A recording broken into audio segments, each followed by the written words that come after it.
সারা দেশে ৭২ ঘণ্টার পরিবহন ধর্মঘট ঘোষণা করেছে বাংলাদেশ সড়ক পরিবহন মালিক শ্রমিক সমন্বয় পরিষদ। সড়ক পরিবহন আইন সংশোধন সহ ৮ দফা দাবিতে আগামী ১২ই আগস্ট সকাল ৬টা থেকে ১৫ই আগস্ট সকাল ৬টা পর্যন্ত ৭২ ঘণ্টা এ পরিবহন ধর্মঘট পালিত হবে।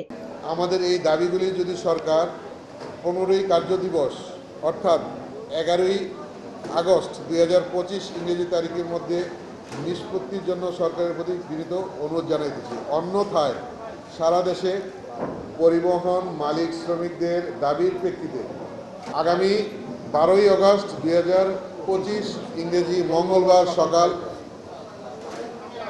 ৬টা থেকে ১৫ই আগস্ট ২০২৫ শুক্রবার সকাল ৬টা পর্যন্ত ৭২ ঘণ্টার জন্য সকল প্রকার বাণিজ্যিক পরিবহন bus, truck, cover van, prime mover, পণ্যবাহী হালকা যানবাহন সহ পরিবহন ধর্মঘটে সারা দেশে বন্ধ থাকে।